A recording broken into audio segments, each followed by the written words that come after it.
a couple of days ago, the two top grandmasters, Hikaru Nakamura and Magnus Carlsen, played one of the craziest games of 2023. The game was played on chess.com. It was a blitz game, and although maybe this wasn't a competitive game, this wasn't a game that counted for rating or something, or to get a huge prize, this game was really spectacular because I think you will see here many beautiful tactical elements. We'll see a beautiful queen sacrifice, double attack, decoys, deflection, pawn breakthrough motifs, central breakthrough ideas, really beautiful tactical shots. Of course, we'll see here inaccuracies, mistakes, or blunders. These are also elements of the chess game, but this was really spectacular what they did. Be prepared. This was simply sick, brutal chess from another dimensions. Let's check out now the game Hikaru Nakamura versus Magnus Carlsen in a beautiful blitz game. So here Hikaru opened with the move a3. Magnus' response is the move g6, and although this move a3 seems strange, but actually what this move is doing is basically it gives black the advantage to play almost like with the white pieces. So white is playing a calm move, a bad move, sort of, is allowing now black to occupy the center maybe, but Magnus goes with g6, and here after a couple of moves the game transposed into the dragon Sicilian structure with the move c5 g6 and bishop to g7. And from white's perspective, we have now the bolder attack setup with maybe the move bishop to c4, knight to c3, maybe in some occasions we can play d3, f4 and similar stuff. We can play this kind of an idea. So although Hikaru played a bad first move, I think the game transposed into normal structures now, and you see now the evaluation is pretty much equal for both sides, so nothing gained also for black. The advantage is lost maybe for white in the beginning, but now we'll see an equal game. Who is better tactician will probably win the game. So let's see now the continuation. Knight to c3 played by Hikaru, we have knight to c6 by Magnus, and now knight to e2. We have now the move e6, and whenever you play the Sicilian and whenever you see that your opponent is playing the move bishop to c4, there are basically two good methods how to play against this bishop. You should play e6 d5 methods or a6 b5 methods. These are good plans against this light square bishop, especially because of the fact that then you have maybe the opportunity to break and enter with the move d4, but also from on the queen side you have the opportunity to break with the move b4, so also kicking then further away the knight on c3. So there are two minor pieces that are lined up on the c file. You just push the b pawn on d pawn and getting some spaces in the central overboard or maybe on the queen side. So good method so far by Magnus. d3, knight to e7. Now Magnus is playing, of course, with his preparation to play the move d5, but the downside about this move is a little bit that you're not controlling the h5 square when you play, of course, a natural square with your knight on f6, and then you're controlling the h5 square. Now Magnus hits immediately the Hikaru Nakamura hits the flanks immediately with the move h4, and here Magnus goes with the move h5. Maybe Magnus should have gone immediately with the move d5. I like more this move because it opens simply the center. It creates this tactical madness in the center of the board. It creates also tempo. Now after e takes d5, the bishop has to step back. Now we can play h6. We're not allowing some h5 moves by white. If after h6 h5 happens, then we can pass through, of course, with the move g5. So now after potential maybe h6 move, what white could do is maybe to hit the pawn 3 times with the move knight to f4. But now comes a good move. It maybe seems like a strange move, but I would recommend it here for you. Bishop to e6 is pretty much creating really solid structure in the center of the board. Okay, white can take. After knight to e6, f takes e6, maybe kingside casting. Look at this. After a couple of moves, we have a position where all of the minor pieces of whites are paralyzed by its own pawns or maybe by the pawns of the opponent. Look at this. The bishop is not so good. Maybe it has a certain activity on f4.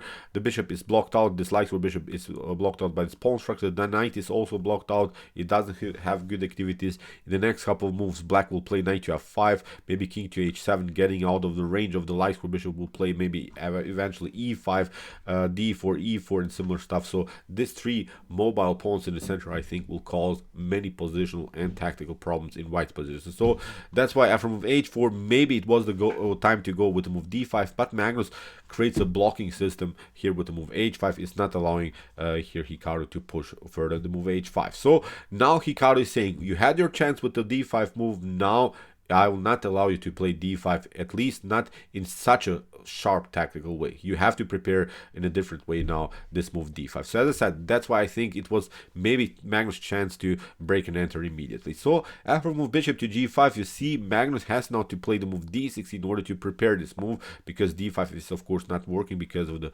powerful bishop spin against the knights. But even if you play f6, if you play f6, maybe to kick away the bishop, we'll just retreat to bishop to f4 or bishop to e3, and now this d5 goal is not so good, I think, because it could really open the position on this long diagonal on light push. If you castle king side, then the king could be in danger. So you see now Magnus has really now some problems to make this d5 goal work. So here Hikaru plays of course queen to d2, and you see now Magnus has to even prepare this move with queen to d7 further. He has to get out of the pin, and now it's time to break and enter with the move d5.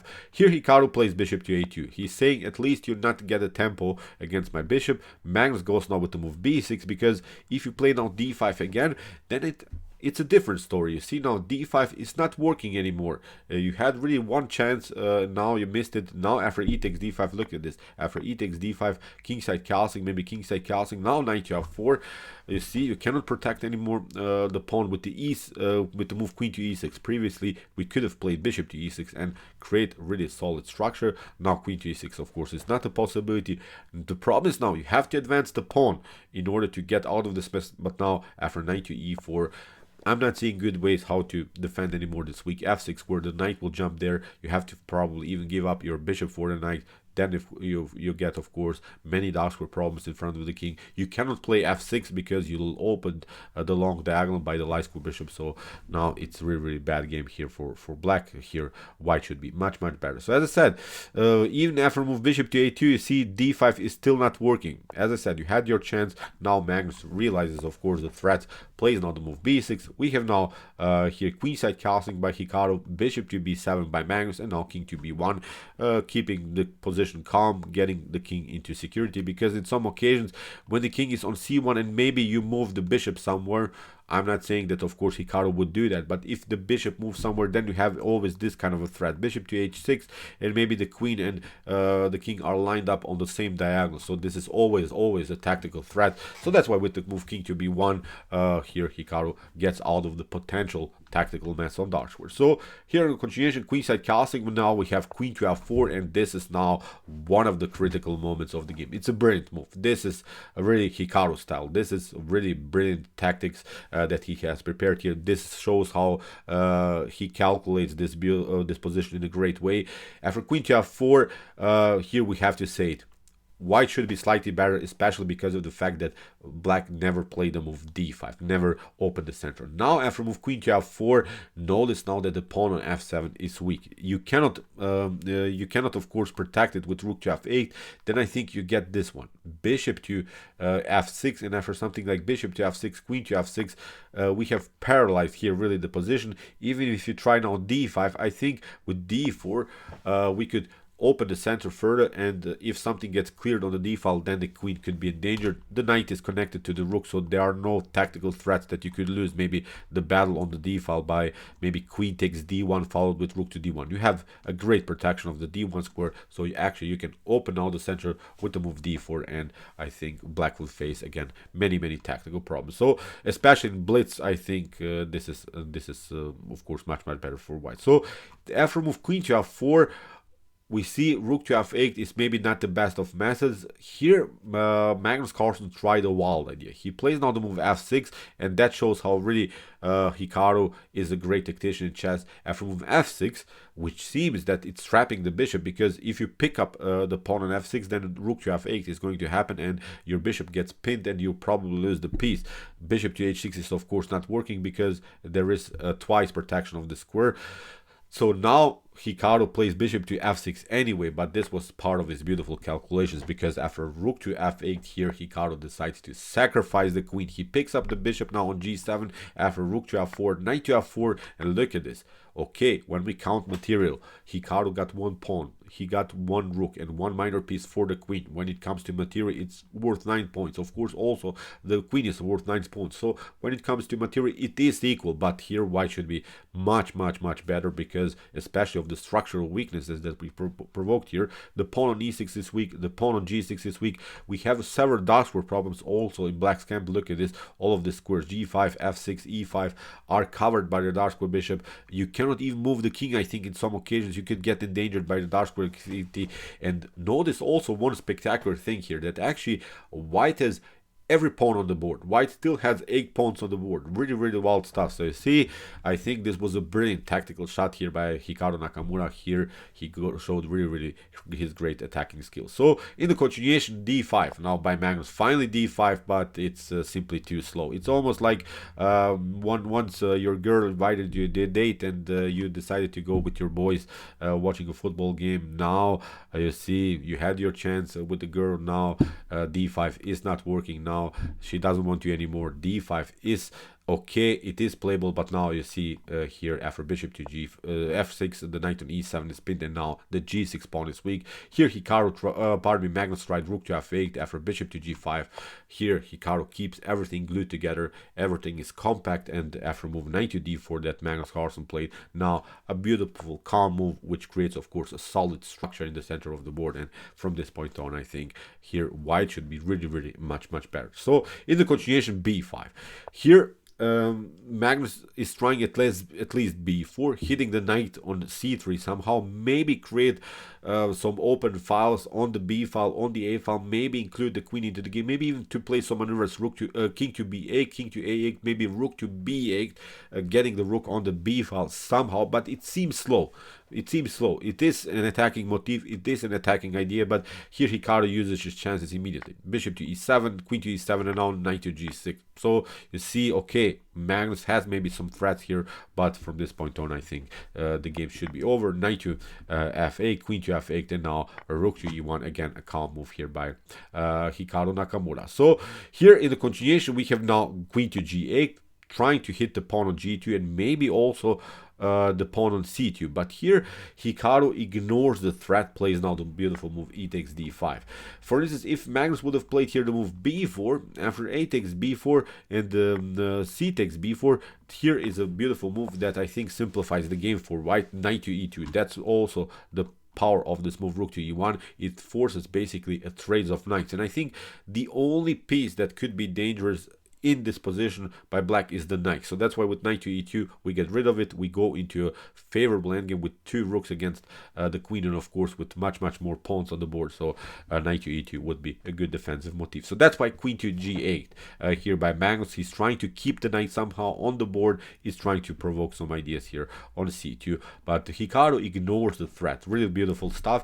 After e takes d5, queen to g2, we have a d takes e6, and here Hikaru is saying take one pawn, it doesn't matter, I have this beautiful passer, I'm threatening now e7 e8 the promotion. So here king to a1, we have bishop to c6, Hikaru goes with the move e7, and now comes a new critical moment after bishop to e8 and knight to e4. Great game here by Hikaru. He's threatening of course knight to d6 or knight to f6.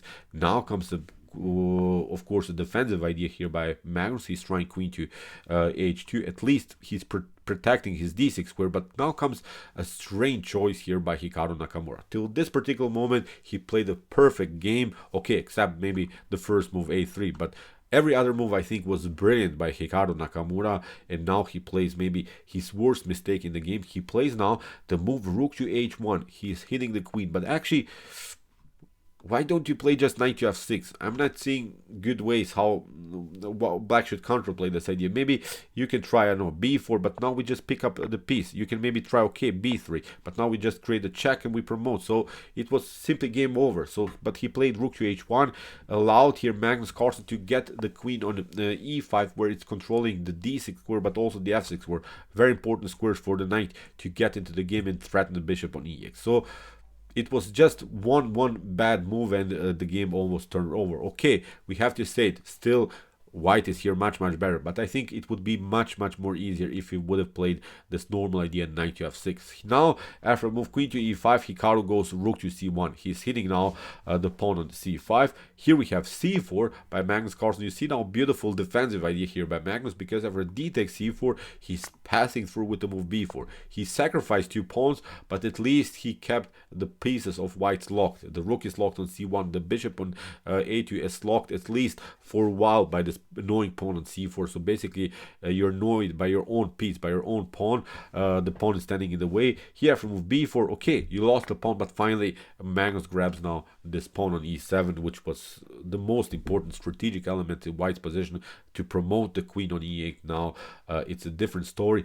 although again I'm telling you, so it is still a much better position for white, but I think it's not so easy anymore, especially in the blitz game. Imagine you're now playing the game against Magnus Carlsen with the white pieces. Okay, you have 2 pawns, but where to go with the bishop? There are always some threats maybe to get checked here on this file. You can maybe also get checked on this diagonal. There's also maybe the threat of queen to h7, maybe knight to c2. This kind of a tactical shot. The bishop could come into the game. So as I said, the evaluation is +4.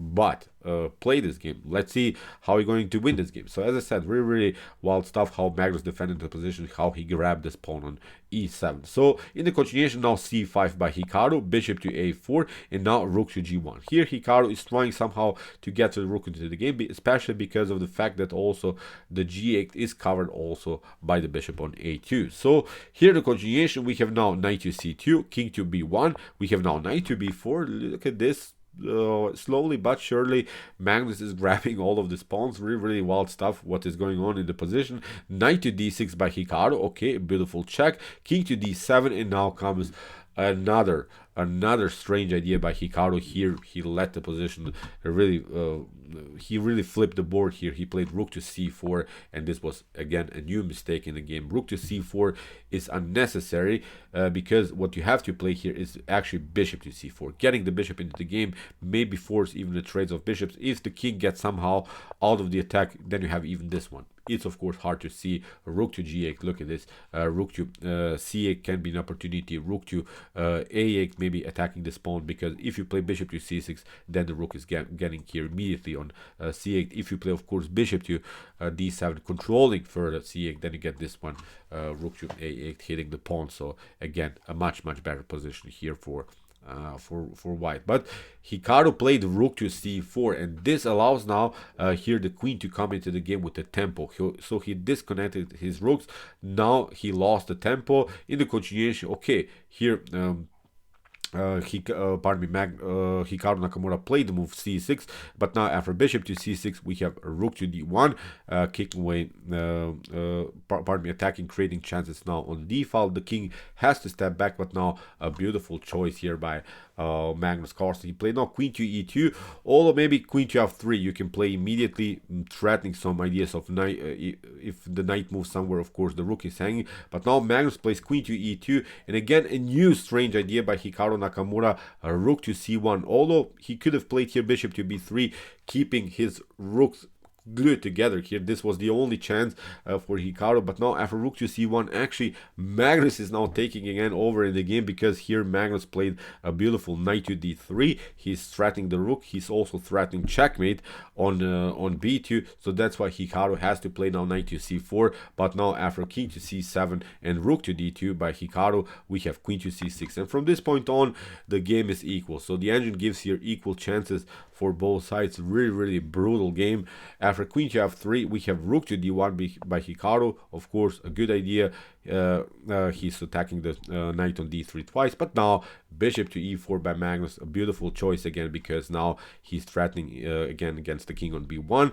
We have here king to a1, and now queen to f4, getting out of this mess, because if you play now, of course, this kind of an idea, rook to d3, bishop to d3, rook to d3, you get here queen to h4, and this should be playable for for black, especially because of the pass pawn, so many pieces of white would be deflected simply to this pawn. Okay, you can maybe create some checks against the king, but I'm sure that also black can always counterplay with perpetual checks or something, so this should be again a drawish position. So after move queen to f4, Hikaru decides to continue the pressure with the move bishop to b1, knight to c5. Now by Magnus protecting the bishop on e4, we have now bishop to a2, bishop to c6, and now after rook to c1, here bishop to b5, attacking the knight, and now comes a new critical moment of the game. Here Hikaru played rook to c3, and this is actually now even a much better position for black. Really wild stuff, because after move rook to c3,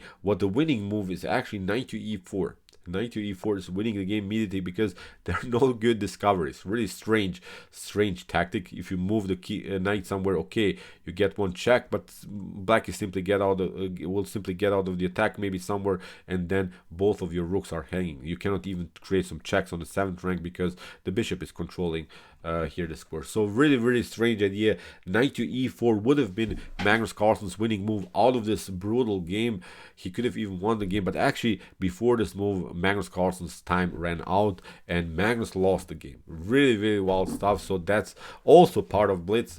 Time is always a very important a factor of this game. So Magnus actually lost the game on time. Really brutal chess. So immortal tactical sequences we have really seen. So this is especially a great game by these two masters of chess. So it's always a pleasure to watch them. So it was simply, I think, a beautiful chess game from another dimension. So okay, I hope that you enjoyed the game. I really enjoyed it a lot. Interesting ideas for sure. If you want to see more brutal attacks like this and brutal chess games, check out my best chess games of all time series.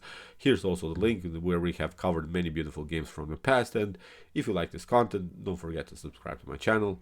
See you soon with some more videos, and what to say, chess is the best, of course.